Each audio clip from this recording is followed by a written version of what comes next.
اعوذ باللہ من الشیطان الرجیم بسم اللہ الرحمن الرحیم۔ آج سے ایک نیا باب شروع ہونے جا رہا ہے، الادعیۃ الخاصۃ لبعض الصلاۃ، یعنی بعض نمازوں کی مخصوص دعائیں۔ آج کی حدیث نمبر 89، نماز وتر سے سلام پھیرنے کے بعد کی مسنون دعا کیا ہے؟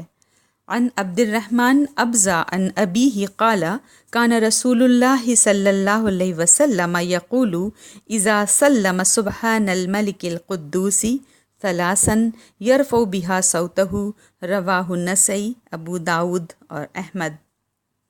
حضرت عبد الرحمن ابزہ رضی اللہ عنہ اپنے باپ سے روایت کرتے ہیں کہ رسول اللہ صلی اللہ علیہ وسلم جب نماز وتر سے سلام پھیرتے تو 3 دفعہ یہ کلمات کہتے، سبحان الملک القدوس، یعنی ہمارا بادشاہ ہر خطا سے پاک ہے، بالکل پاک، اور تیسری دفعہ بلند آواز سے ادا فرماتے۔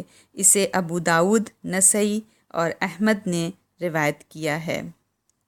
سبحان الملک القدوس، سبحانہ مطلب یہ ہے کہ وہ ذات باری تعالیٰ ہر عیب اور نقص سے پاک اور منزہ ہے۔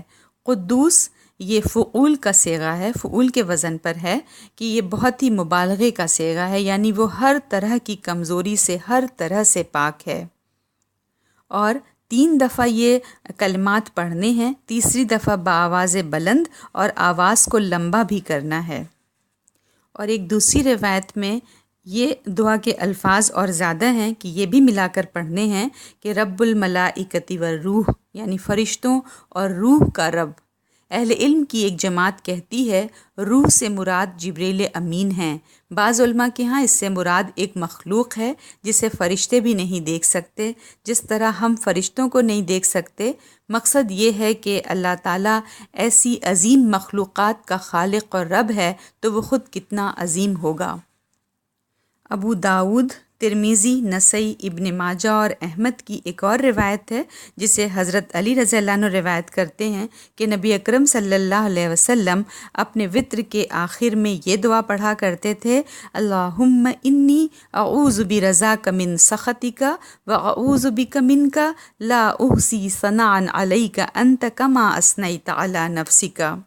مطلب، میرے اللہ، میں پناہ چاہتا ہوں تیری ناراضی سے تیری رضا میں، اور تجھ سے تیری ہی پناہ چاہتا ہوں، تیری تعریف کرنا میرے بس میں نہیں، تو بس ایسا ہے جیسی تو نے آپ اپنی تعریف کی ہے۔